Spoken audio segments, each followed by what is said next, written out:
¿Qué tal, amigos de otras tardes? Mi nombre es Iván Tais. Y mi nombre es Luis Hernán Castañeda y hace mucho tiempo que quería decir, ¿qué tal amigos de otras tardes? ¿Cómo están? Regresamos. Parecía imposible, pero luego de unas largas vacaciones, sobre todo mías, hemos regresado. ¿Cómo has estado, Luis Hernán? ¿Qué tal, Ludo? Sí, es Tyson. Hace tiempo que nadie me decía Ludo y seguramente hace tiempo que nadie te decía Tyson, aunque no sé, a lo mejor sí en tus grupos de De, WhatsApp de de fu- de fu- fútbol y de demás. fútbol, Yo sí. muy bien, trabajando bastante este verano, como te conté, estaba dando un curso de verano de literatura. Bueno, muy contento porque es un curso bien, bien bonito de narrativa, poesía, teatro, todos los géneros, así que muy ocupado, pero muy satisfecho y extrañándote, pues, como siempre, ¿no? Porque te has mandado mudar, te has desaparecido un mes en Lima y ¿qué novedades traes, pues, de allá? Interesante mi viaje a Lima. La verdad es que pensé conectarme más con el mundo literario, pero las cosas sucedieron un poco rápidamente. Me fui como una semana a Tumbes. Entonces, al final no me pude conectar tanto, no pude buscar en librerías, ¿no? Solo me compré un libro de un autor peruano, A ver, Cristian ¿cuál? Briceño. Cristian Interesante, Briceño. ¿no? Cuchara de mimbre se llama. Me gustó muchísimo. Ese es el único libro que pude conseguir y después, en realidad, bueno, los libros de mis alumnos que me los han regalado, pero no pude hacer una cacería de libros como pensaba, ¿no? Todo fue muy, muy rápido. De hecho, el libro este de Cristian Briceño lo agarré el último día. Fui a Mira, Sur, cogí y me lo llevé. Eh, Sin Cristian Briceño, embargo, un autor de buena prosa, ¿no? Y de mundos es, propios. es un sello que se llama Narrar, que creo que es, creo que me dijeron que era parte de Paracaídas. Es un sello que tiene libros muy delgados. Me encanta la onda de ese sello independiente. Tiene un libro de Lorenzo Liguero, uno de Víctor Ruiz y este de Cristian Briceño. Son los que conozco los tres. Me encanta ese Buenísimo. sello, muy independiente, lo recomiendo mucho. Pero no pude comprar todo lo que quería, no pude encontrarme con gente, hablar de libros. Me dio la impresión de que el mundo editorial peruano no está tan bien como cuando me fui. No sé si es tu impresión, que las librerías no están tan surtidas. Ahora, justo enclavé con el comienzo de la Feria del Libro de Lima, así que no sé si por eso estaban los libros divididos, ¿no? No vi tantas novedades. Mira, interesante. Bueno, la gran pregunta es si fuiste a la feria. No, no pude ir. No pude ir porque la han cambiado de sitio y yo vivo en un lugar de difícil acceso bueno, todo el mundo vive en un lugar de difícil acceso hacia Yogi Plaza. Claro. Sí, y en cambio la otra feria me quedaba muy cerca, iba caminando prácticamente.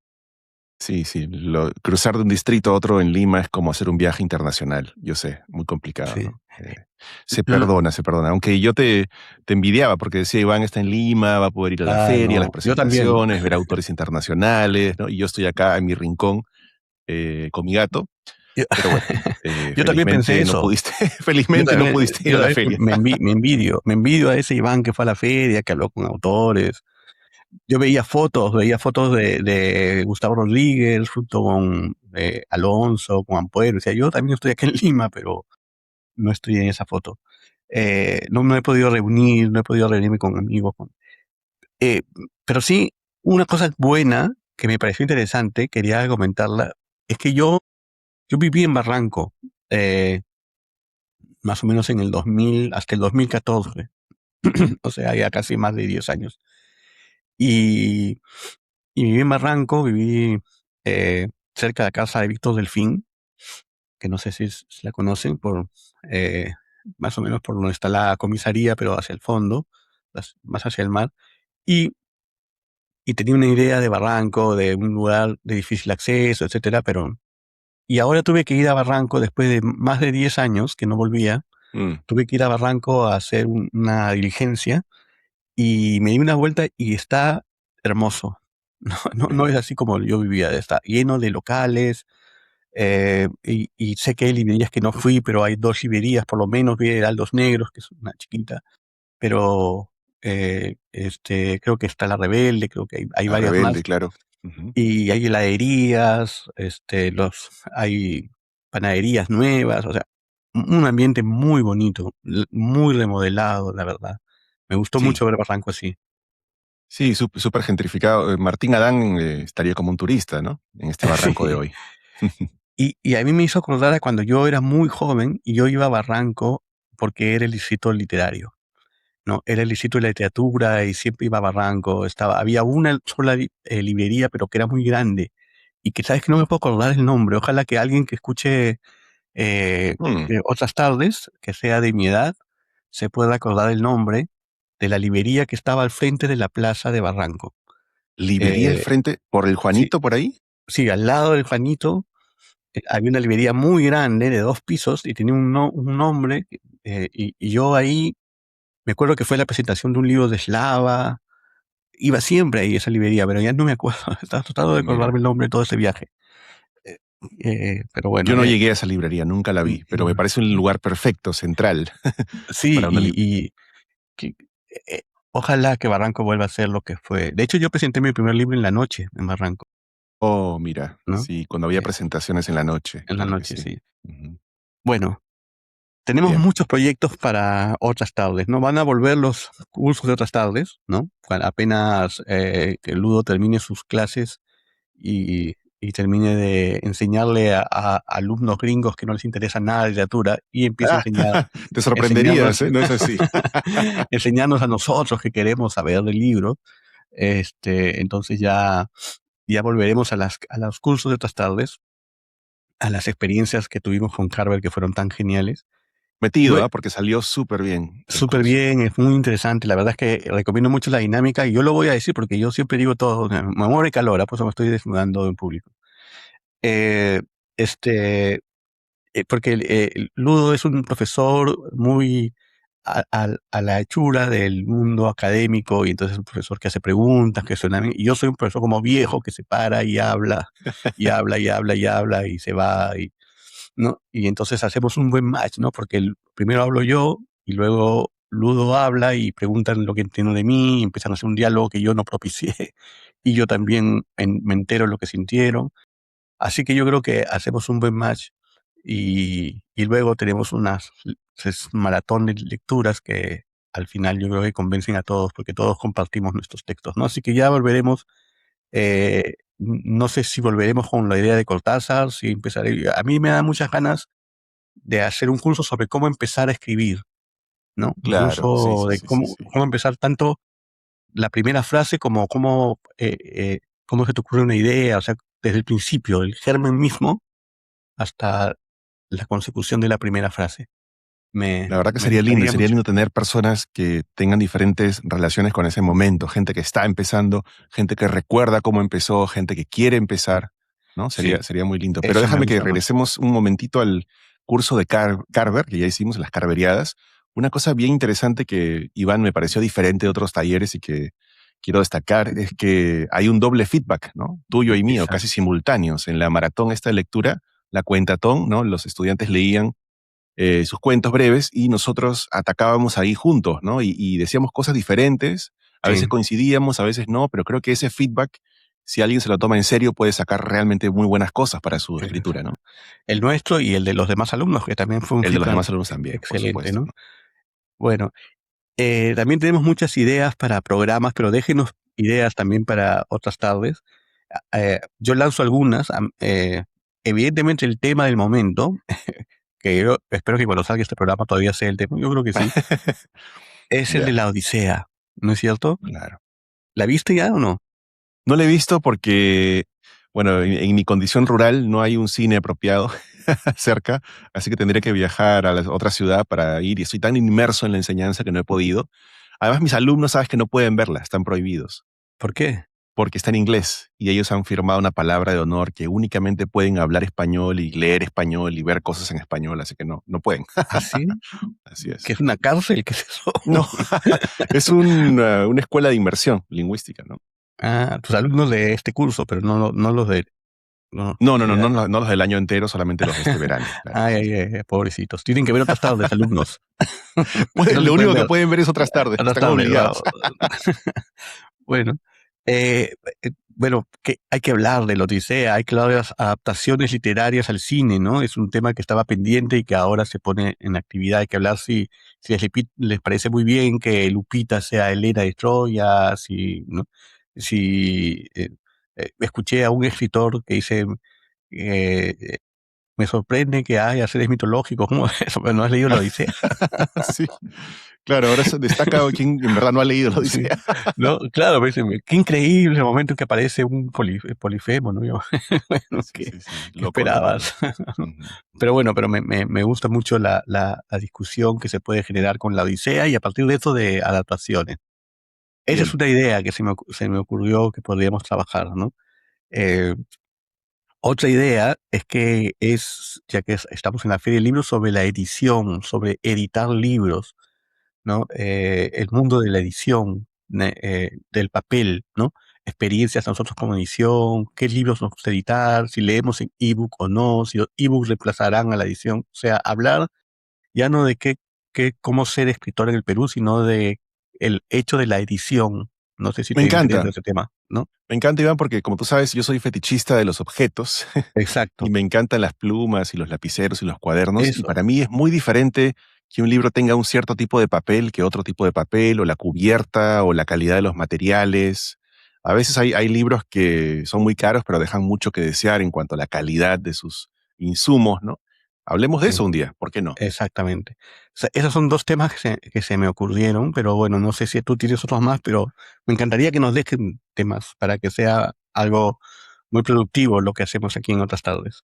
Déjennos temas, pero yo propongo uno así, a ver qué te parece y qué les parece. Yo trabajé con Iván durante un año entero o más. Ustedes saben que Iván es, además de gran lector y gran autor, gran mentor, ha mentoreado a mucha gente, así uno en one on one, ¿no? Trabajando en proyectos de Claro, escritura. mentorías personales, sí. Y él trabajó conmigo en bueno, no solamente acá en este proyecto, pero sí en una novela corta. Y me gustaría pues comentar contigo, ¿no? Y contarles a todos cómo fue esa experiencia de trabajar con Iván, ¿no? Y en verdad sobre ese proceso, digamos, de mentoría, corrección, edición, pulido del texto, que es algo que no se habla mucho, porque se suele mantener esta imagen, este mito del autor Claro. solitario, ¿no? Que está en su cueva y saca al mundo una Eh, maravilla que pode- nadie más vio, podemos, pero eso no es podemos, así, ¿no? tra- podemos trabajar esa idea y extrapolarla sobre los límites del editor, ¿no? Claro, O sea, ¿qué es un buen editor? Para ver el famoso caso de Gordon Leach, que discutimos mucho en lo de Carver, ¿te acuerdas? En el curso de Carver, la sí. intervención de Gordon Leach, si era a favor o, no, o en contra, ¿no? ¿Qué esperar de un editor? ¿Qué esperar de un corrector de libros? ¿Qué esperar de un informe lector? Bueno, pues, interesante a partir de mi experiencia personal, pero para ir hacia la idea de qué cosa significa editar un libro, ¿no? Sobre todo, Hay un lindo libro crítico sobre el proceso de escritura de Cien años de soledad. Se llama El ascenso a la gloria. Es un crítico que escribe este libro investigado, muy bien investigado, ¿no? Donde habla sobre cómo García Márquez testeó su manuscrito, su texto con miles de personas antes de ser publicado el libro y le dieron feedback y él incorporó ese feedback. Así que es un trabajo eso de sería alguna manera encantador. no solamente solitario, sino también colectivo, muy, muy colectivo, ¿no? El Me, de me- escribir. me encantaría traer esos temas a colación de cómo digamos, salir de la idea de que es una mentoría y empezar a decir cuánta gente escribe un libro, ¿no? O sea, Oh, es solo una persona, buenísimo. son muchos editores, son las personas que están a tu lado, ¿no? Los que te dan las Porque noticias, además ¿no? hubo un escándalo hace poco, viste, de una autora bestseller, cuyo nombre no mencionaré en España, que dijo, bueno, mis editores me dan me dan la prosa, mis editores me dan el estilo, me dan el mundo, me dan el tema, me dan todo. Tampoco hay que llegar a extremos, Claro. pero sí hay una participación Así hay, de mucha eso no gente, ¿no? sabía. Mira, he estado un mes fuera y no sabía que había He esa estado out, polémica. Iván, de vacaciones Espero total. que no haya sido Samantha Schweblin. No, no, no. Y No, me no, dio no. un Y millón de dólares. se armó un escandalete, un pequeño escándalo, porque salieron a decir, Pues ¿cómo es tienes que decir el nombre. ¿Por qué posible, no no? puedes decir el nombre? Es Di que el no me acuerdo. nombre. No, no me acuerdo. Quería fingir que era por protegernos, pero no, en verdad Ah, me acuerdo ya. el nombre. Ya, Una entonces, autora, ya. es una autora española, si mal no recuerdo, que dijo algo así como que, bueno, ¿cómo es tu proceso? Le pregunta en una entrevista. A ver, amigos, si se sabe, si Se saben quién sabe es, el nombre, pónganlo en los quién comentarios, fue, ¿no? que ganó el premio ¿Cómo es Planeta. tu proceso, no? Y ella dice, bueno, yo hago, no, hago algo y luego mis editores hacen todo el resto. Dios mío. En fin, Yo pongo la firma. Ah, su madre. Bueno, claro, buenísimo, ¿no? Porque uno de los libros más divertidos, que mejor me la pasé, fue leyendo la biografía de Agassi, que le escribió otra persona, ¿no? Que le escribió este famoso ghostwriter norteamericano. Eh, y, y la verdad es que no, no me interesaba que quién la escribió. Yo quería leer sobre Agassi, ¿no? total, sí. Sí. Bueno, pero el programa de hoy día es un programa destinado, una deuda que tenemos y que estaba ya hasta grabada, pero lo vamos a volver a hacer, eh, sobre las preguntas que nos han dejado, ¿no? Nos han dejado cerca de 40, 50 preguntas. Hemos escogido cada uno 5 o 6 preguntas para responderlas, ¿no? Sí, sí. Y podemos hacerlo otra vez, o sea, no se preocupen si no están sus preguntas, insistan y vamos a contestar. Así es, Iván, nos planteamos la posibilidad de hacer 2 programas, 3 programas, 4 programas, no Caso sé cuántos de, habrían sido necesarios para contestar tantas preguntas que nos dejaron, que gente tan porque maravillosa. han sido muy generosos con su curiosidad y quisiéramos contestar a todas las preguntas, pero no se puede. No se puede porque logísticamente es imposible. Tal vez tus vacaciones fueron una especie de escape, ¿no? Te escapaste porque no te diste cuenta que no podías Me abrumó, digo, no, tanta pregunta. afrontar ese desafío de responder a 40, 50 preguntas. Así que hemos elegido poco al azar, un poco por lo que te interesa a ti, por lo que me interesa a mí, para crear variedad, preguntas de YouTube, preguntas de Facebook, diferente tipo de preguntas, 6 cada uno, ¿verdad? Para contestar en Sí, este programa y luego, bueno, seguiremos quizá con exactamente, otros programas de preguntas y respuestas más adelante. exactamente, sí. O responderemos en otros programas alguna pregunta, una única que quedó pendiente, pero Sí, vamos a reducirnos a 6 cada uno. Yo he escogido 6 que están en mi canal de YouTube, porque yo también tengo un canal de muy poquito, 400 seguidores. No soy famoso como Luis Hernán, así que no soy rural, pero ahí ya me han llegado 4 o 5 preguntitas, ¿no? Entonces ahí esas contestaré. Y ya Luis sí, Hernán pues ha yo tenido que tampoco soy escoger. famoso, así que por favor suscríbanse a mi canal, suscríbanse al canal de Iván que se llama Leer en Filadelfia, por favor, no nos dejen así, no nos corten las piernas. Sí, sí. Es un momento difícil para los youtubers literarios, ¿no? Están desapareciendo. ¿En serio? ¿En Bueno, serio? Es un buen tema también, ¿ah? claro, ya no, ya. La vez pasada, nuestro querido amigo David hizo un canal de YouTube sobre el hate contra los youtubers, ¿no? Y como ahora ya hasta la gente de literatura está empezando a odiar a los youtubers literarios y están diciendo que por su culpa suben los precios de los libros, no sé, una cosa extraña. Ya, Bueno, interesante. empiezas tú, ¿te Ya, parece? empiezo yo, Iván. A ver, vamos con la primera pregunta que nos han hecho los amigos de otras tardes. La tengo por acá.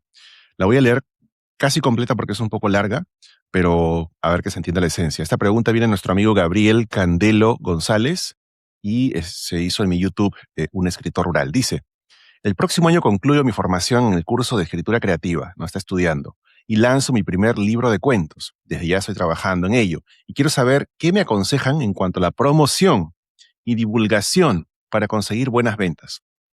Bien, nuestro amigo está pensando ya tanto en la escritura como en la venta, ¿no? Tanto en el arte como en el comercio. Muy bien, es una multitasking Mm, acá, perfecto. ¿Cuál Bueno, a mí será se me su origen? ocurrió, dime. No, ¿qué habrá estudiado? Negocios, sí.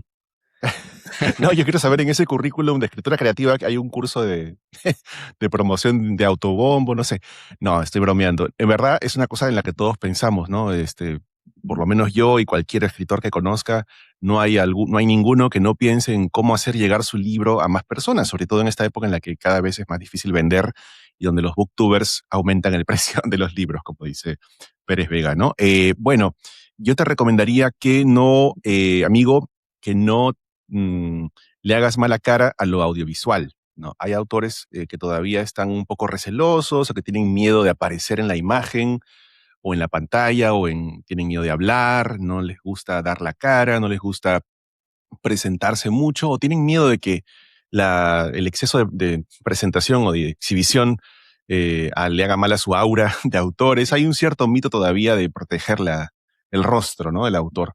Yo te diría que no tengas miedo de eso, que intentes, si quieres, aparecer en un programa de YouTube o abrir tu propio programa de YouTube o, qué sé yo, hacer reels, que lo hagas, que lo intentes, saber cómo te sientes, cómo te va.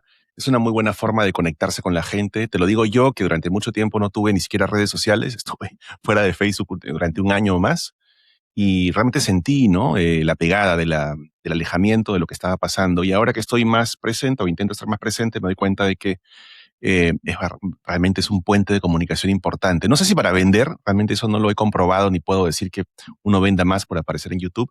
Mira a Pérez Vega, que aparece con su libro en cada programa, no sé si vende más. Alguna vez hizo un programa diciendo que no vendía realmente mucho ni más por hacer YouTube, pero sí para dialogar, ¿no? Si lo que quieres es dialogar, conectarte con la gente, hablar de literatura y alcanzar algún lector por ahí, quién sabe, un canal de YouTube o alguna presencia activa, una presencia activa en redes es una cosa buena, sin que eso, por supuesto, te distraiga mucho de la creación. A veces uno se obsesiona con el canal o con las redes o con la presencia y eso también está mal, ¿no? Así que un balance no estaría de más. Bueno, eso es un consejo bastante obvio, pero creo que la pregunta es sintomática de ese deseo, ¿no? De Yo, enganchar con una audiencia. yo solo podría contribuir a esa pregunta diciendo algo que dijo Willy Chabelson, que es un agente literario muy importante. Y Willy Chabelson dijo: al escritor se le pide no solamente ser un buen escritor, sino además manejar redes, promoción, hablar, etcétera. Y cuando no, o sea, ser como un especialista en marketing de su propia obra, ¿no? Y cuando no vende, se le echa la culpa a él, ¿no? O sea, es increíble porque el editor se lava las manos, ¿no? Entonces, tú ya no vendes, tú eres un escritor que no vende. Y dice, pero yo hice todo, fui a las entrevistas, sí, sí, pero tú no vendes. Pero tú tienes que vender, no yo, ¿no? Yo soy el que escribe, tú eres el que vende. Pero entonces, en realidad, la promoción debe caer sobre el editor.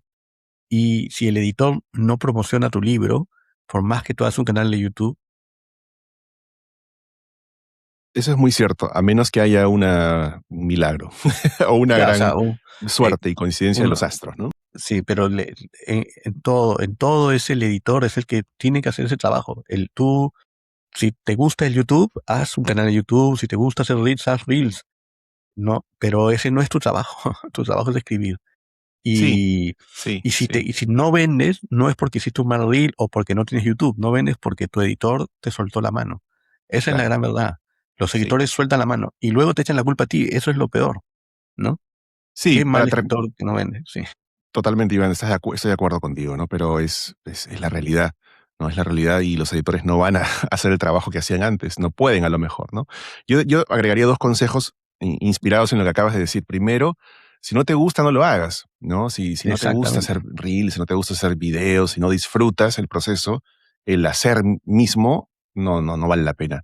Y segundo, si ves que no funciona, o sea que si tu objetivo era vender más y ves que haces 1000 videos y no vendes ni un ejemplar, bueno, tampoco te desanimes. Si lo que No, te gusta es hacer videos, hazlos como un exacto, fin en sí mismo, ¿no? ¿Por qué no? exacto.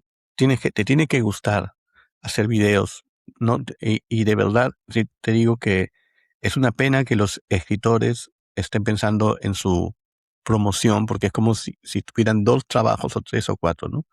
Y cuando tienen uno que es escribir lo mejor que puedan, ¿no? Ahora, si tú me dices que ese libro va a salir autopublicado, ahí sí te diría eh, que trates de incluir en la autopublicación la promoción del libro, ¿no? O sea que, Sí, sí, sí, sí. que la editorial no te entregue el libro con una imprenta, ¿no?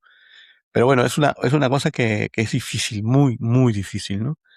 La, esta parte en el mundo literario, la de la promoción de los libros. Yo los tengo aquí anotados. Eh, Belén Susunaga, una querida amiga que estuvo en nuestro curso de Carver, me pregunta o nos pregunta el spin-off de qué personaje leerían de todas maneras y por qué. Una gran pregunta. Un spin-off es un personaje que sale del libro y tiene su propio libro, ¿no? Es un personaje que aparece en un libro y tiene su propio libro. ¿Tú de qué personaje leerías o de qué libro leerías un spin-off? Bueno, tengo mucha curiosidad por conocer tu respuesta, Iván, pero daré rapidito la mía, ¿no?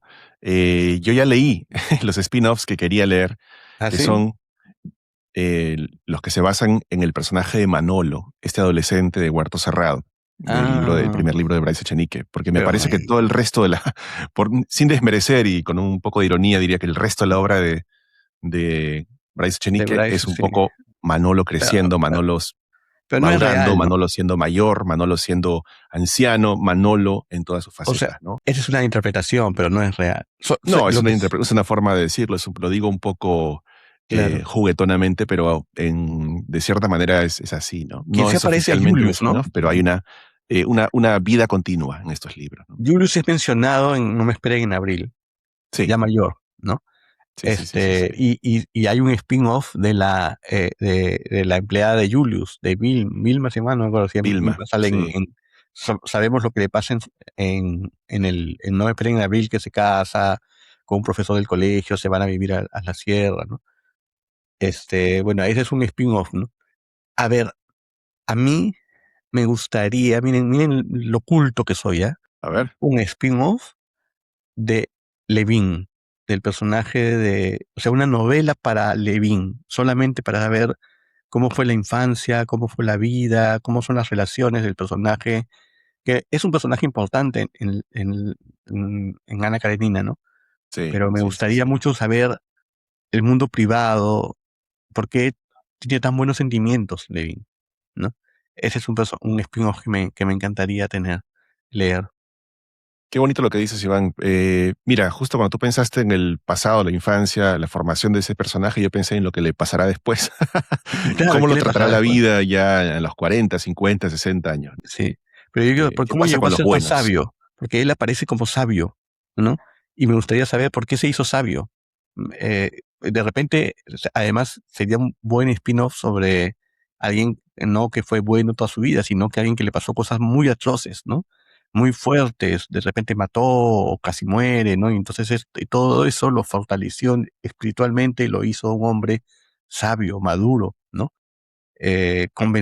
Comprometido, convencido de lo que quiere, ¿no? Porque es como que conocemos todo lo que le pasa a Ana Karenina y de Levin solo conocemos sus parábolas y sus frases, pero ¿por qué llega ahí, no? Eso me Claro, gustaría mucho. genial, Sí. genial. Buenísimo, me sumo a Muy a bien. la película. A ver, Tolstoy, hazte una. A ver, me toca a mí, ¿no? Sí. Bueno, vamos a la segunda pregunta, Iván. Tu pregunta fue sobre spin-offs. Ahora hay una pregunta de Gustavo Aliaga, mucho más elaborada, larga y intelectual, por decirlo de alguna forma. Dice, miren, creo que la siguiente pregunta la han tratado de manera indirecta en sus diferentes podcasts. La famosa polémica de 1967 entre la visión literaria andina y telúrica que defendía Arguedas ante la dura crítica de Cortázar, quien representaba el cosmopolitismo y la modernidad de la literatura. Quiere que hablemos de eso. Con el fin de hacer más interesante el tema, mi pregunta va a la relación que existe entre la polémica del 67 con la que hubo en el 2005 en el Perú entre escritores Mm, criollos y andinos. Sé que es un Acordamos tema difícil, un tupido velo a ese momento. es un tema hasta cierto punto complejo, no nos entiende Gustavo y nos perdona si no respondemos, pero sé que está a la altura de las circunstancias, pero nos obliga a responder y nos conmina a decir algo. Bueno, yo lo único que tengo que decir es que, bueno, en la propia pregunta hay una descripción de las polémicas, pero creo que son dos cosas muy diferentes, ¿no? En el caso de la polémica entre Arguedas y Cortázar, que está reflejada en parte en El zorro de arriba y El zorro de abajo, lo que vemos es una toma de posición frente al arte, opciones estéticas distintas, caminos hacia adentro o hacia afuera, hacia Europa o hacia el terruño, ¿no? El Ande, ¿no? Son caminos que no puede tomar y se pueden defender las posturas. Hoy en día es una dicotomía superada, ¿no? Falsa, no hay por qué tomar ese tipo de decisiones, no hay por qué decidir A o B, blanco o negro, en fin, en su momento tuvo sentido esa polémica. No creo que nadie la haya ganado, porque es una polémica, es una aporía realmente. Pero eso es muy diferente, todo lo que ocurrió en esa época es muy distinto de la polémica que quizás ustedes no conozcan porque ya estamos en el año 2026, ha pasado 20 años, esa famosa polémica de criollos versus andinos, ¿no? Eh, Sí, 20 años o por ahí, ¿no? Qué escándalo, ya no es nada actual, es algo que quedó en el olvido, pero si ustedes recuerdan, hubo una lucha entre escritores que se identificaban como andinos, es decir, de la zona, ¿no? De la sierra, y escritores y provincias, por ende, y escritores que se identificaban como capitalinos, criollos. Había un elemento geográfico, había un elemento étnico, había un elemento casi tribal, ¿no? Que es muy diferente de lo que planteaban Cortázar y Arguedas, ¿no? En esa época era una cuestión de ideas estéticas, caminos, y con esta polémica que fue mucho menos productiva, creo yo, y por eso ha sido olvidada. Era una cuestión más de identidad, ¿no? ¿Quién eres? ¿De dónde eres? Y por eso, ¿quién eres? ¿Quién estás obligado a ser? Si eres de Cusco, tienes que ser un autor cusqueño. Si eres de Lima, eres un autor limeño y por ende más superficial. Había una cosa un poco tonta allí, ¿no? En esa polémica de bandos enfrentados de forma esencialista, de forma eh, tribalista, de forma nativista casi, no. En fin, no quedó mucho de esa polémica. Son dos cosas muy distintas. Gustavo nos pide que las vinculemos, yo más bien las separaría, ¿no? No sé qué piensas tú. Miren, yo un día, no muy lejano, antes de morir, voy a escribir mis memorias y voy a contar, porque sé cómo surgió esa polémica andinos versus criollos, porque yo estuve en ese encuentro y sé que exactamente no surgió, a diferencia de lo que pasó con Cortázar y Arguedas, no surgió de una idea, surgió de una pelea concreta, ¿no? que, Uy, chisme. está situada, una coyuntura concreta de lo que pasó. Entonces yo sé qué pasó, los dimes y diretes y cómo luego eso terminó volviéndose una polémica intelectual cuando en realidad era una especie de pelea entre una discusión de un desencuentro entre los organizadores, las personas que fueron, ¿no? Pero ya eso lo contaré en mis memorias, esperen mis memorias. No sé cómo se llama. ¿Adelanto, nombres? No. ¿Ah? Pero yo ahí tengo la primicia de exactamente qué cosa hizo que se reventara todo, ¿no? El, el, los problemas de vestidor, digamos, de eso, ¿no? Los problemas de vestidor de esa polémica. Uy, esperamos eso con ansias, ¿No? ¿eh? Sí, sí. Ya, ¿sabe? Se va a llamar Armonía Perdida. Mis memorias se van a llamar Armonía Perdida, ¿no? Claro, Porque son claro. todas ahí esa es una armonía perdida, ¿no? Había una armonía ahí muy bonita, todo que se perdió. Así se va a llamar. Pena. Bueno, Bueno, pero a veces nos peleamos por tonterías, ¿no? exacto. Fue una tontería, mucho ego, no llevó a ningún lado, se metieron personas que no tenían que meterse a discutir, la gente estaba muy susceptible, leía entre líneas, ¿no? No aportó nada bueno, salvo quizá al dueño de Perú 21 que le habrá vendido habrá vendido algunos periódicos más.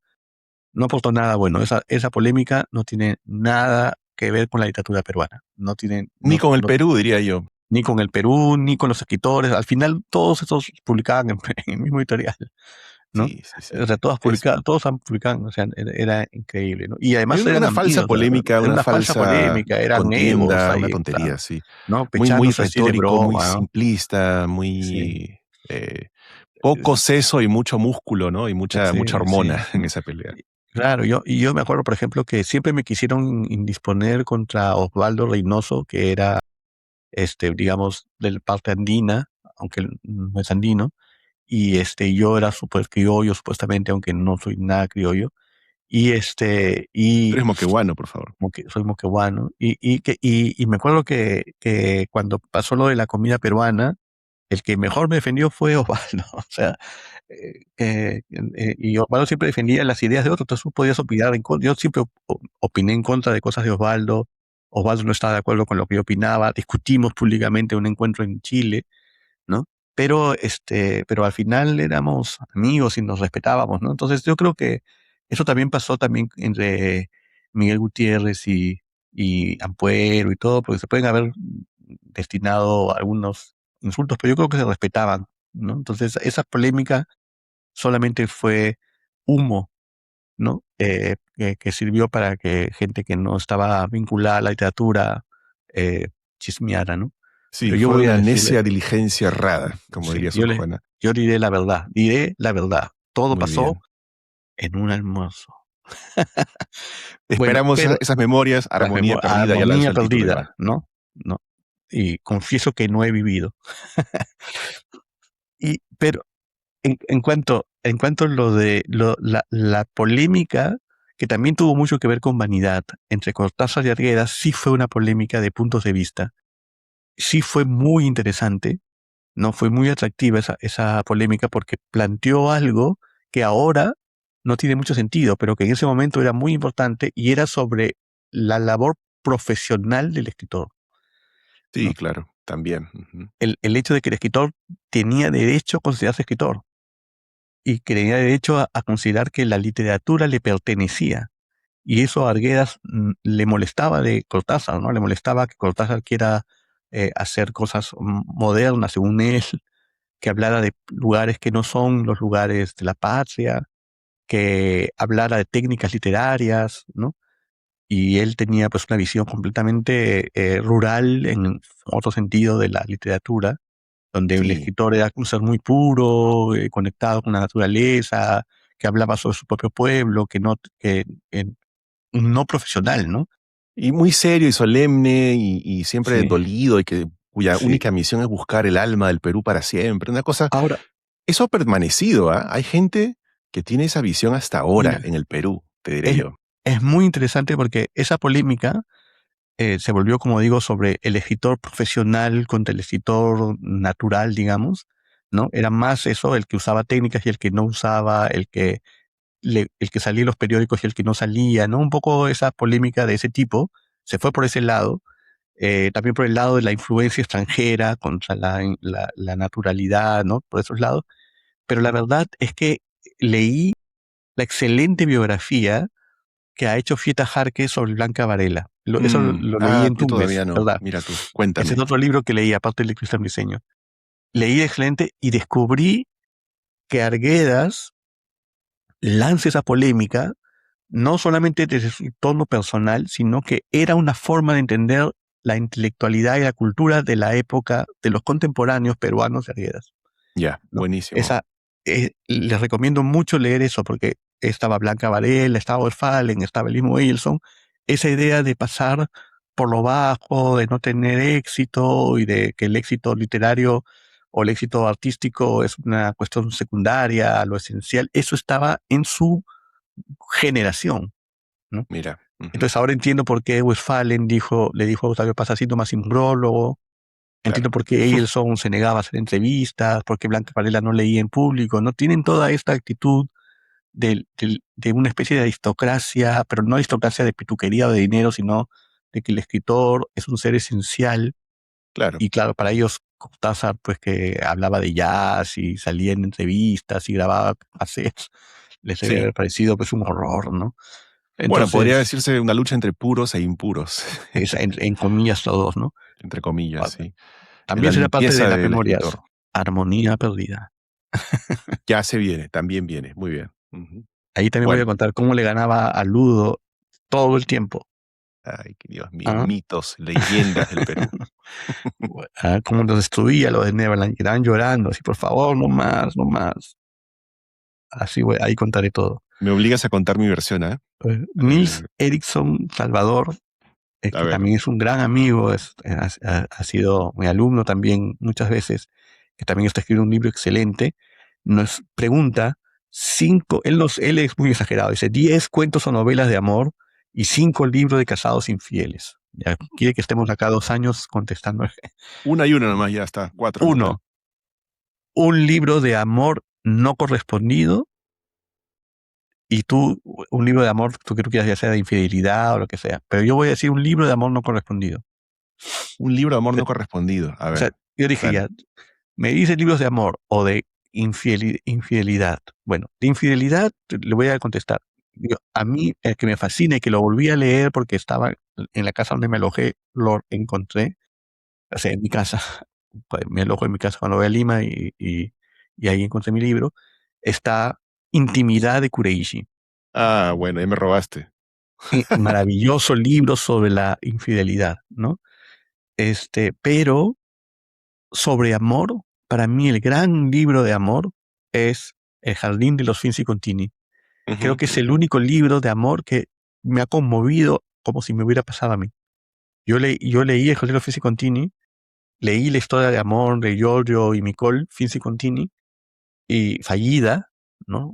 Les adelanto, y sentí Sí. que me estaba pasando a mí. Sentía que me sentí cuando ocurre un evento importante, sentí que me estaba ocurriendo a mí y probablemente hasta lloré, ¿no? Entonces, para mí, ese es el gran libro de amor, amor no correspondido, ¿no? A ver, muy Así, bien. Sigue, por favor.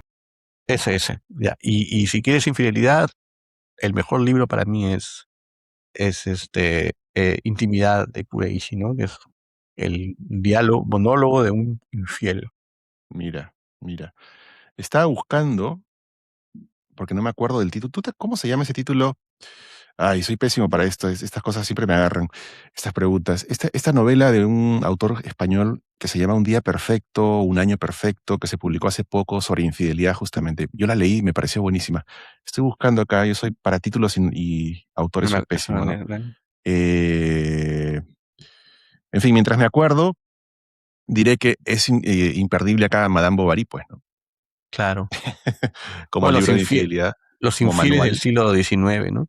Hay mucha infidelidad en el siglo XIX, Sí, demasiada, que no sé qué mucho. les pasaba a esos, esos decimonónicos, muy mal. Es que estaban intentando, es curioso porque estaban intentando entender el pensamiento femenino a partir de la Sí, infidelidad, sí, ¿no?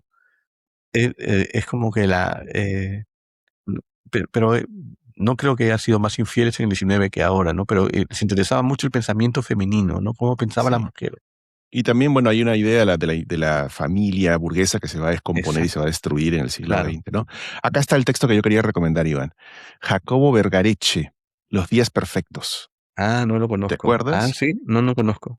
Es una hermosa novela, es bastante simple, ya, no es una gran obra literaria, pero es una joya en el sentido que presenta con absoluta, eh, de forma muy directa y honesta, la infidelidad desde el punto de vista masculino, un hombre que viaja a otro país para encontrarse con la amante, en español con una mexicana, en fin, bastante cruda la novela, bastante honesta, bastante eh, sería bastante criticada por ciertas visiones moralistas tal vez, pero lo que me interesa a mí es que encaja perfectamente una definición de la novela que le escuché decir una vez al escritor mexicano Pedro Ángel Palou, que tiene unas frases muy buenas. Él dice que toda gran novela es una confesión no solicitada ante un tribunal inexistente. A ver si me acuerdo bien. Una confesión no solicitada ante un tribunal inexistente, ¿no? O sea, el narrador debe presentarse con ese nivel de crudeza, ¿no? No pedido, que puede choquear un poco incluso. eh, Wow, ante nadie, pues nadie lo está escuchando, nadie le pidió que se confiese ni que revele nada, pero eso pasa en esta novela, Los días perfectos de Vergareche, ¿no? Que excelente. leí Esa hace unos años, la me voy a pareció anotar. muy interesante. Así que, Nils, Tiene el nivel digamos, de transparencia que tiene intimidad de Kureishi, que me pareció muy también sin velos, sin tonterías, sin moralismo, sin tapujos, ¿no? Como se dice en el Perú. Eso. excelente. Ya la anotaré y Nils también. Y novela no de amor fallido, no es no correspondido, pero es correspondido, O en pero general de aún amor, triste. la que tú quieras de amor. Ah, bueno, La tregua de Benedetti me parece muy linda novela de amor. Oye, pero Eh, la pusimos pésimo en nuestro... sí, sí, pero a mí me gusta. No es una gran novela, yo reconozco, es bastante también, bueno, eres guachaco. melodramática no es un insulto, pero es un poco ligera, Mm, debo reconocer, pero a mí me causó una gran tristeza el final, ¿no? Y la sí. recuerdo por eso. O sea, me impactó a un nivel no literario, si Be- quieres. Entonces, bueno, Benedetti tiene una cosa cursi que a mí me encanta. a Yo mí debo también, reconocer sí. que me encanta la cursilería benedettiana. Es Sí. lindo, Benedetti. O sea, yo creo que estoy un poco ahorita con demasiado ¿Estás inclinado hacia enamorado? eso, con los ojos, ¿Estás enamorado de eso? estoy soñando despierto, pero La tregua me encantó. Soñando, no Es sé. una novela penosísima, no tristísima, difícil de digerir, ¿no? Por lo que pasa al Sí. final, porque es un amor correspondido, pero imposible, ¿no? Lo que pasa es Bueno, que Benedetti, cuando es Benedetti, perfecto, pero cuando se copian de Benedetti, como las películas de Subiela, ya no, es ya no, ya, horrible. ya eso es kitsch. Ya, sí, crisis total, crisis total. Bueno, te toca a ti, ¿no? O a mí. Me toca a mí, me toca a mí. Ah, ya. Bueno, ya has preguntado por recomendaciones de lectura. Bueno, esta es una pregunta bien interesante de nuestra amiga Maika Guerrero, gran escritora además. Eh, ¿Qué tal, Maika? Que ha estado además en nuestro taller de Carveriadas. ¿Qué elementos hacen que una novela pueda tener valor literario, dice, y al mismo tiempo potencial comercial? Esta pregunta está muy vinculada a la que hizo Gabriel Candelo González, ¿no? Al principio. Hay decisiones, pero es distinta porque pregunta, ¿hay decisiones de estructura o de ritmo que ayuden a conseguir ambas cosas, ¿no? Gracias, Maika, por tu pregunta. Bueno, ¿qué te puedo decir? Yo hice un video al respecto sobre un autor que me parece que tiene ambas cosas, que es Gustavo Rodríguez.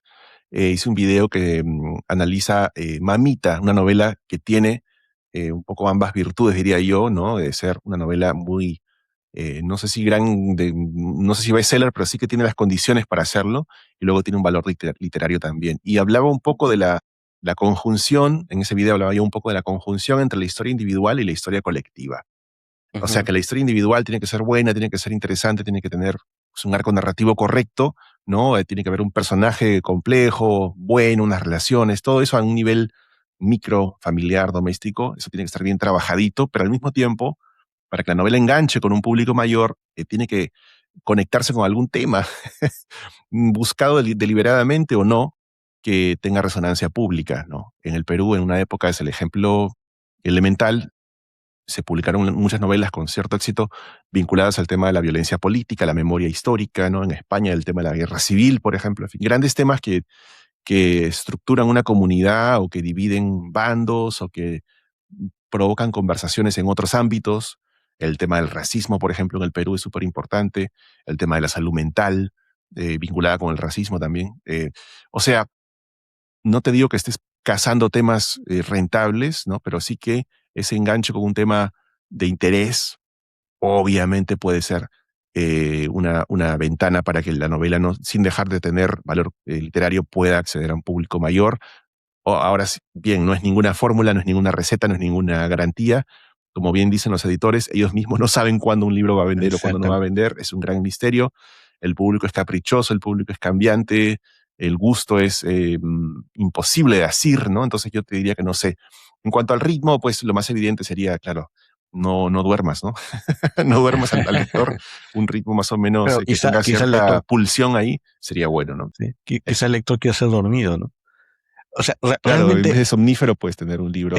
a veces son bestsellers, libros que tú dices, Dios mío, porque es un ladrillo Eso sí, puede y, pasar. y, y tiene 5 partes, ¿no? Este libro de esta mujer que nunca me acuerdo del tiempo, que es el mismo día durante 5 sesiones. Yo tampoco me acuerdo, pero sí, ya sé de qué Y yo hablas. intenté leerlo y digo, "¿Cómo es posible?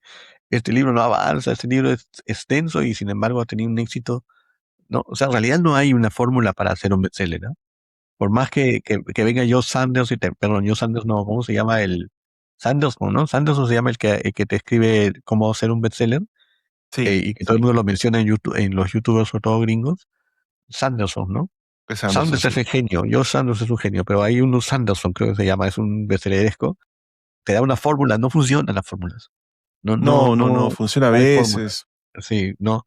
Y luego viene una persona y te hace un libro, complejo, etcétera, y termina teniendo mucho éxito, ¿no? Incluso vendiendo, Es por verdad. ejemplo, Vida y Destino de Brasili Grossman. O sea, si yo fuera editor diría, bueno, esta vaina que no va a pasar nada, ¿no? Y mira el enorme éxito que tuvo, ¿no? Sí, pero ahí Pues, sí hay un enganche con un tema, ¿no? claro, ahí hay un enganche con un tema, pero el libro no era un libro grueso, ¿no? Sí, sí. El nombre de la rosa, por ejemplo, eh, también era un thriller, pero cultural, intelectual, y también me refiero, enganchó muchísimo, ¿no? Sí. No hay Estamos hablando de método. textos que Sí, tienen ese doble sí, rostro sí, de, bueno, tener algún valor literario. No estamos diciendo que sí, sean obras maestras, ¿no? sí, Algún valor literario y luego que tengan sí, una pegada, ¿no? En el exacto. público. Se me ocurre pensar en Claire Keegan, ¿no? La autora, creo que es irlandesa, ¿no? Sí, Que sí, tiene buenos cuentos. Yo he leído sus cuentos nada más. El amigo Antón, Antón GF, en su canal Antón ya, GF tiene un lindo video sobre la novela corta de Keegan que se titula Small Things Like This. No sé cómo se tradujo al español. mm, Cosas pequeñas, no pequeñas sé, no sé cosas, cómo sí, era. sí. Eso lo Y yo tradujeron leí en los cuentos de Argentina. So Late in the Day, que es un libro rojito, y me pareció que tiene valor literario, sí, porque hay cierta complejidad en los personajes, pero también engancha mucho con, bueno, el feminismo, ¿no? Realmente, y el sacudirse el patriarcado de los personajes femeninos que están un poco enfrentados al silencio, a la morosidad, a la frialdad, a la desconexión emocional de hombres solos y un poco autistas, ¿no? Los cuentos me gustaron, pero también reconocí que la resonancia viene mucho por la época, ¿no? Y por Sí, la onda. de la gente, ¿no? Es muy difícil saber qué va a gustar, qué no va a gustar, ¿no? Pero si tuviese que dar una idea general, eh, yo creo que realmente la única forma de lograr tener algo que venda ahora es que no sea, que tenga dos niveles y que el primer nivel sea muy obvio, ¿no? Y el segundo nivel puede ser tremendamente complejo, ¿no? Pero el Eso. primero tiene que ser muy obvio porque cada vez tenemos peores lectores, ¿no? Y entonces, por ejemplo, un libro, vamos a poner un superbestseller como Rayuela, ¿no? Ya no digo ni Paradiso, pero digo Rayuela, de repente ahora no sería lo que fue, ¿no? Necesitamos libros que sean muy obvios en el tema, en la trama, todo, y que el segundo nivel ya sea complejísimo si quieres, Borges, ¿no? Pero el primer nivel, el qué pasó, qué está pasando, tiene que ser muy obvio. Ya no me imagino libros eh, como los de Carlos Fuentes, por ejemplo, siendo bestsellers ahora, No, la sutileza no vende, ¿no? Y ni la eh, complejidad, ¿no? la complejidad no vende. Puede Por ser eso el que caso de venda, Samantha Schweblin es interesante, ella sí es sutil pero y Samantha es sutil en el lado B, pero no en el lado A, tú ves lo que está pasando. Pero sí puede tener muy buena crítica, libros que sean complejos en los dos lados y que no sean fáciles, pueden tener muy buena crítica, pero yo no sé si ventas, ¿no? claro, pero piensa en esta autora Comercial, norteamericana, no, inglesa, perdón, es inglesa, Missouri Williams, sí. que estoy leyendo ahora. Y ahí me di cuenta de una cosa, Iván, que podríamos hablar de eso, ¿no? El horror vende, los Ah, monstruos venden, lo gore vende, lo sí, violento, lo crudo, totalmente, totalmente. la mutilación, la tortura, la destrucción corporal, todo eso vende un montón, porque, ¿no? Lo que le llaman el horror doméstico, autoras como Claro, Mónica Ojeda, ¿no? sí, sí. Em, hay ahí, no Esta solamente ella, otras Victoria más, Feito, hay ¿no? algo Hay una importante, ¿no? española que ha leído muy bien en España, ¿no? En Estados Unidos. Victoria Feito, creo que se llama. No la conozco, mira. Esta tiene una escritora que habla de también horror, terror. Y bueno, y otra cosa que vende muchísimo es el duelo, ¿no? Pero son temas que se ponen de moda y que luego desaparecen, ¿no? Sí, al No final sé. tú no puedes fake o engañar con respecto a tu relación con un tema, ¿no? Si tu tema es tu tema es porque así es así. Tú no puedes ponerte a decir, a ver qué tema va a ser el mejor. Hablamos de Ujú, escritores de verdad, ¿no? claro, ¿Qué tema que puede vender? No, no, tu tema es tu tema porque lo tienes tatuado, ¿no? En la piel. Y si enganchas porque por A o B o porque coincidió, bueno, o en buena hora, pero si no enganchas no vas a abandonar tus demonios por el éxito, ¿no? exactamente. O intentar, porque nunca, Te- nunca va a funcionar tampoco. Paréntesis frívolo, ya que tenemos una presidenta que habla de su ropa. ¿Te has dado cuenta de que estamos vestidos iguales? Estamos matching, parecemos dos Sí, psiquiatras del mismo centro de rehabilitación. es engañoso porque como sabes estoy portando mi marca que me auspicia, mentira, ¿no? Carhartt Era- es mi marca rural de obrero literario, en Pero cambio tú estás más azul, sofisticado. no, pero azul, digamos. Somos dos, ese es el color de los médicos de los hospitales psiquiátricos. Bu- Claro, es un Bueno, overol bueno, del y manicomio. justo Peluson Milk nos pregunta, A ver, ¿los escritores son seres de alguna manera disfuncionales? ¿Personas empujadas a la literatura desde una situación de carencia vital?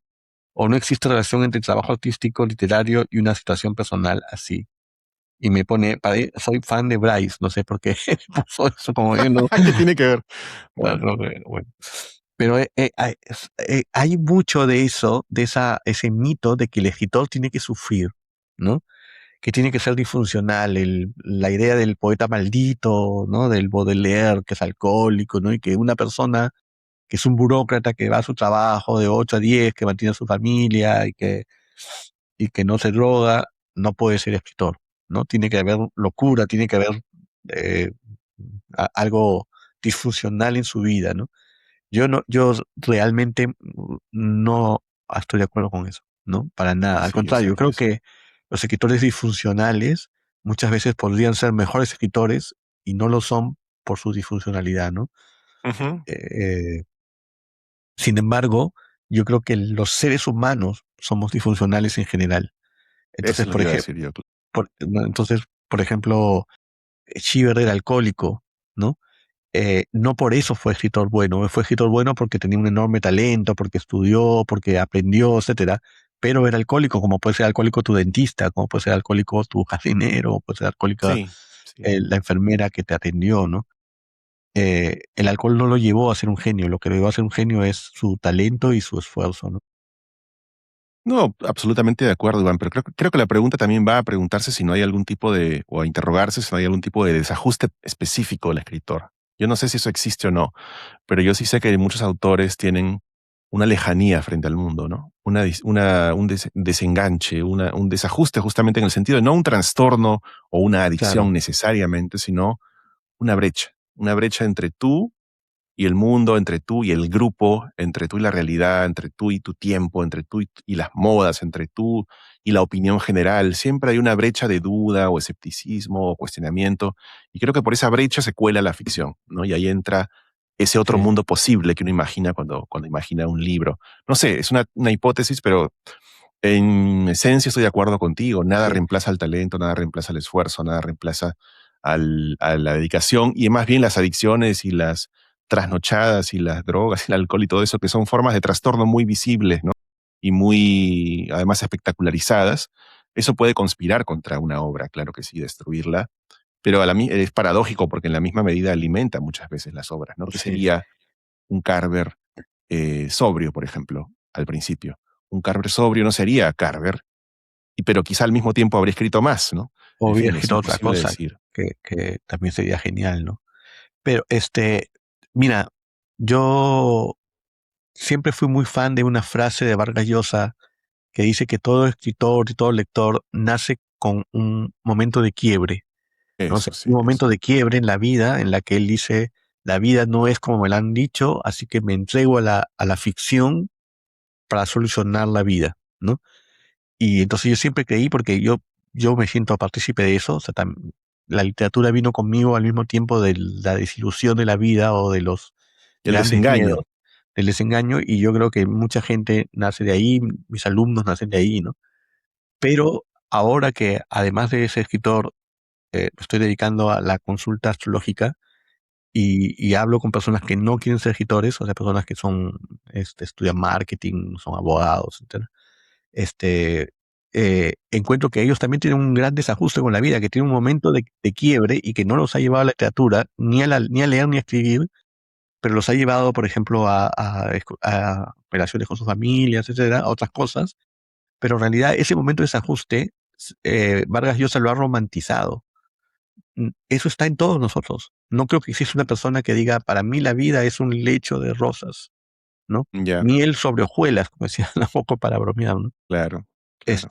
Sino que creo que, pero no todos se van a la literatura. La literatura, de hecho, es una buena solución, pero otra gente se va hacia otras cosas, Una ¿no? solución que está disponible para quien puede tomarla, ¿no? Sí, También para exacto, quien quiere ver la grieta, ¿no? El problema sí, o el desajuste o ese quiebre que dices que Vargas Llosa, claro, muy bien claro, señalan en el origen de la vocación.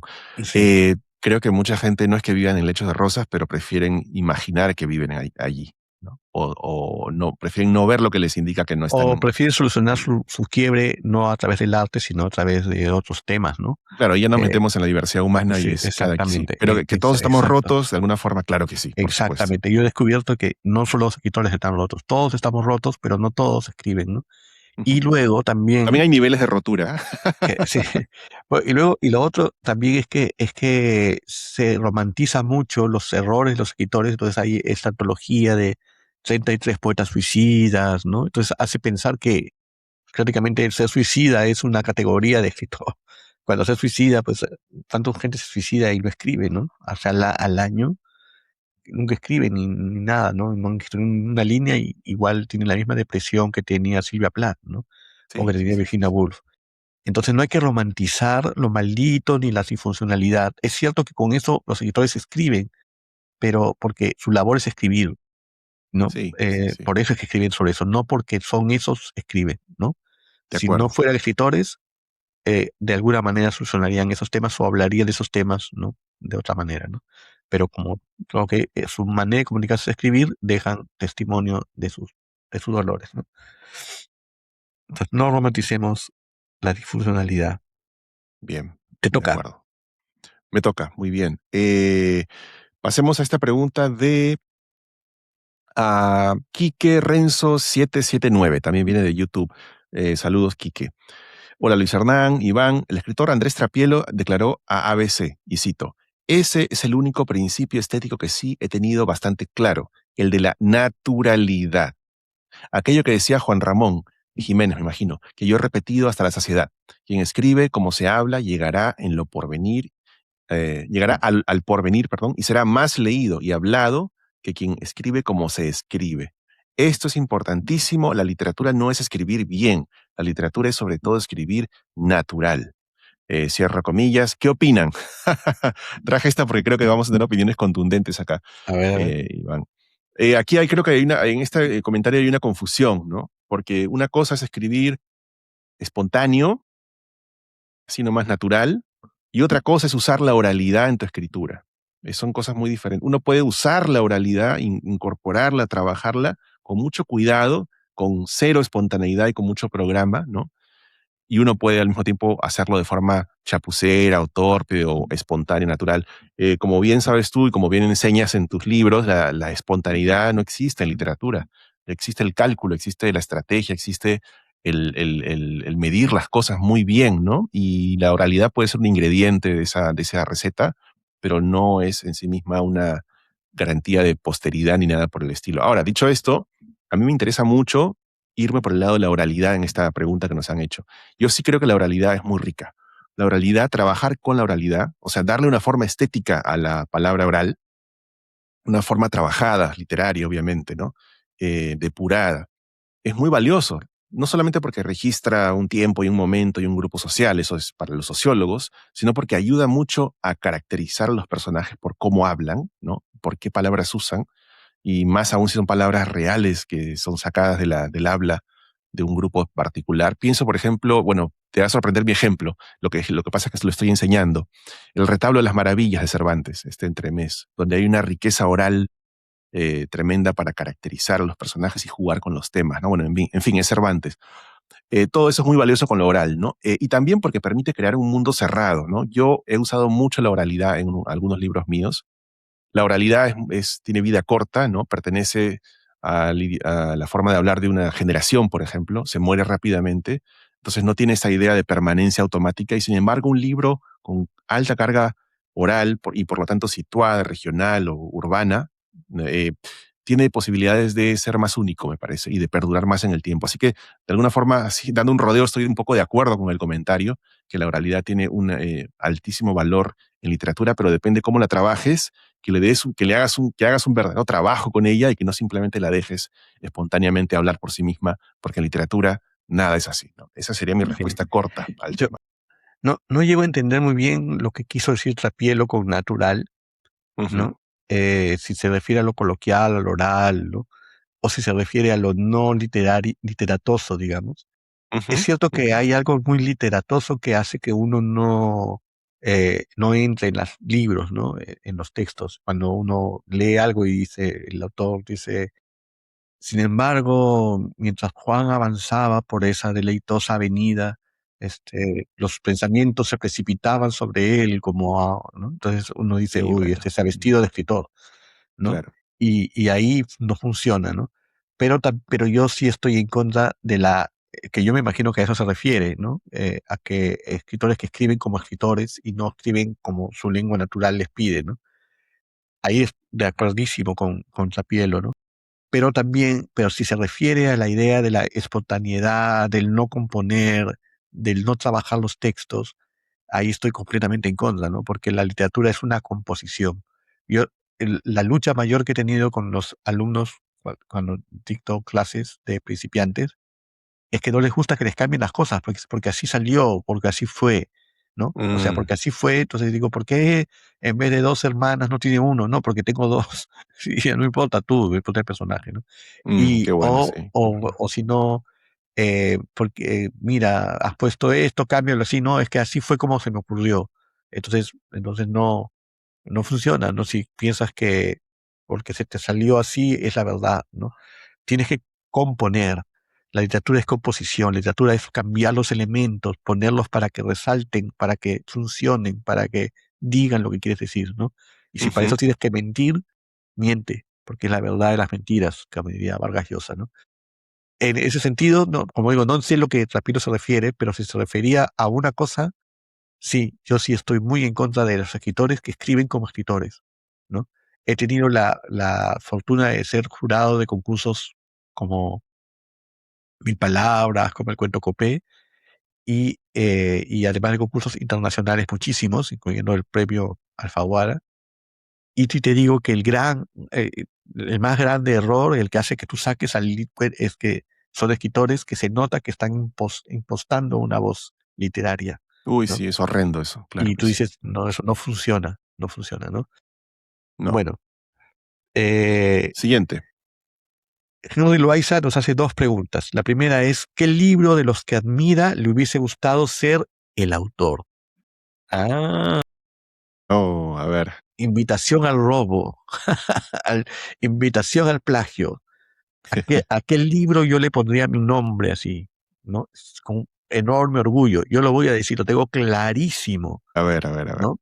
O sea, sin duda, no voy a decir Quijote, nada de eso, Ya. Hamlet, nada. Yo le pondría mi nombre con total orgullo y daría todo por que sea el único libro que escribí en mi vida.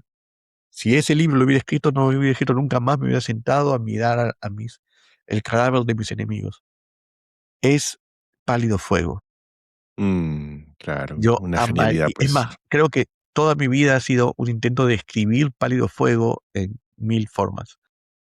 Pálido Fuego me parece que es de Vladimir Nabokov, que es la novela perfecta. Cada palabra, cada frase, cada idea, desde lo inteligente, lo divertido,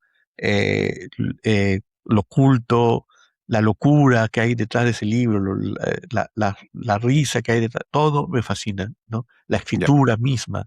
Pálido ya, Fuego es el libro que yo hubiera querido escribir y que sé que nunca escribiré, pero lo puedo leer mil veces.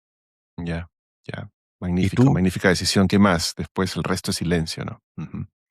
¿Tú qué Sí. hubieras, aparte de un lugar llamado Oreja de Perro que quieres que sea tuyo, qué otro No, libro ese quieres? libro no me hubiera molestado firmarlo. La verdad, no me hubiera molestado para nada firmar ese libro. Lo habría hecho con mucho orgullo. No, yo estaba pensando al principio, bueno, ¿qué libro cambió la vida de su autor, no? Esa fue mi primera reacción a la pregunta. ¿Qué libro lo teletransportó a la celebridad? ¿Qué libro le cambió la carrera? ¿Qué libro ganó un gran premio? Hay muchos de esos, ¿no? Pero después me dije, no, Luis Hernán, boludo, sé un poco más maduro, sé un poco más literario, sé un poco más genuino, no pienses El en la farándula, dinero, ¿no? ¿Ah? el dinero. En el dinero y en los reflectores y los flashes. No, entonces después me dije, claro, es que me habría gustado escribir un soneto, solamente un soneto, Un pero de la soneto. calidad de mientras por competir con tu cabello, Ajá. oro bruñido al sol relumbre en vano, de Góngora. Eso, ese soneto, Hermoso, nada ¿no? más. O Me el tendría que ver de, un garcilaso antes.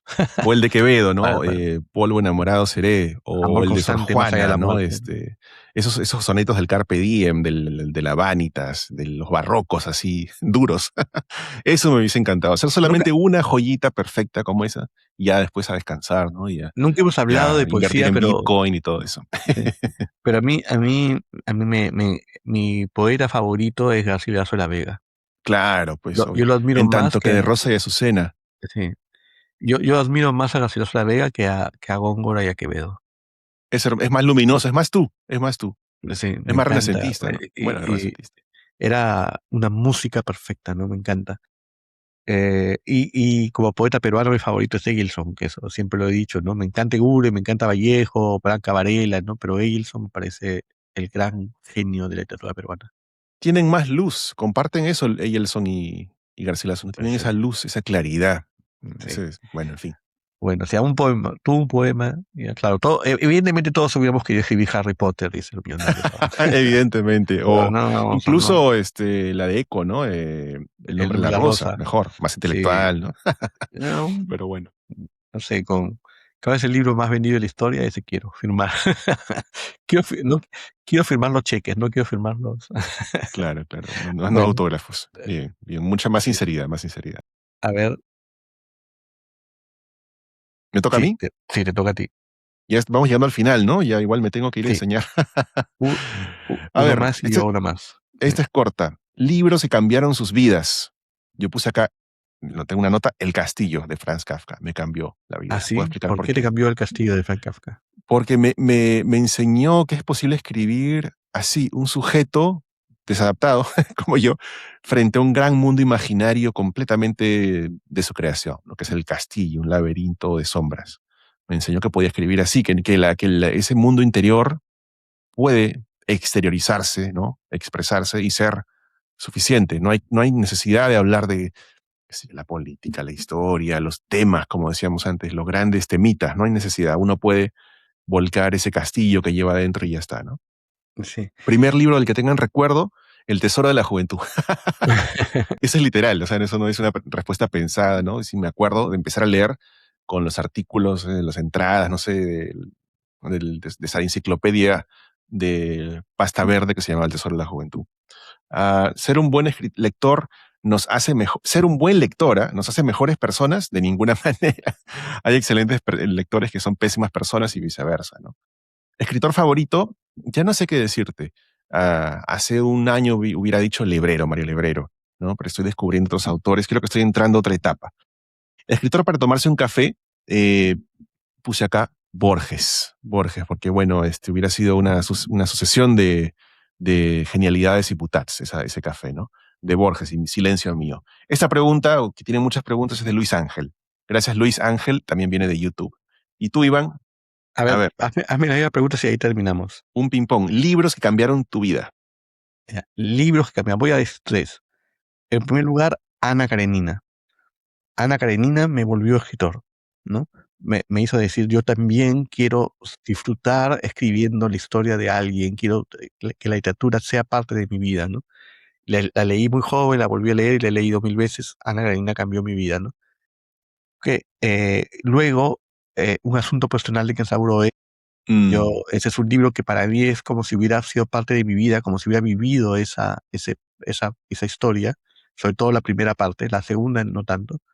Y luego ya lo dije, el jardín de la oficina Contini, porque me agregó una historia de amor que no tenía, ¿no? Como si me faltaran, como si me faltaran, me sobran, pero esta historia de amor fue muy especial para mí. A ver, excelentes seguimos con libros, ping Iván, pong. de los que podemos hablar más en otras emisiones. Yo sumo ahí la trilogía de Nueva York de Paul Auster, que también Ah, me ayudó mucho cuando buenísimo. ya estaba queriendo ser escritor, ¿no? Segundo, primer libro del que tengas recuerdo. El primer libro del que tengo recuerdo, bueno, es un libro muy raro. Bueno, me acuerdo de muchos primeros libros, pero tengo uno que se llama Autobiografía humorística de Mark Twain.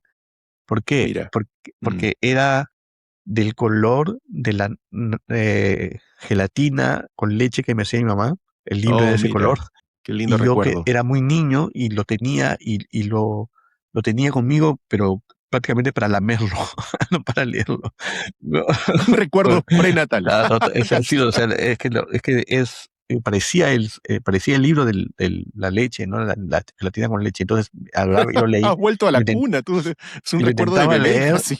No, claro, era muy chico, ¿no? Pero ese Qué libro era un buena. objeto que apreciaba por el color, intentaba leerlo y no entendía nada, ¿no? Tenía dibujitos también, porque hay dibujos dentro del libro, pero ese es el libro que primero tengo un recuerdo muy claro de ese libro, Mira, de Autobiografía allí viene el humorística de Mark fetichismo Twain. por los libros, la página, el lomo de No los libros, sé, ¿no? por Sí, sí. y por el dulce, la gelatina con leche. Bueno, ¿Cuál es el siguiente otro? pregunta. Mira, ¿ser un buen lector te hace o nos hace mejores personas? Bueno, creo que sí, eres un buen lector, sí. Si eres un buen lector, de verdad, sí te hace buena persona. Pero si eres un lector académico y crees que eres un buen lector porque sabes trucos académicos, eres un maldito igual, ¿no? Pero una, una persona que realmente entiende lo que los libros le enseñan, se vuelve una buena persona.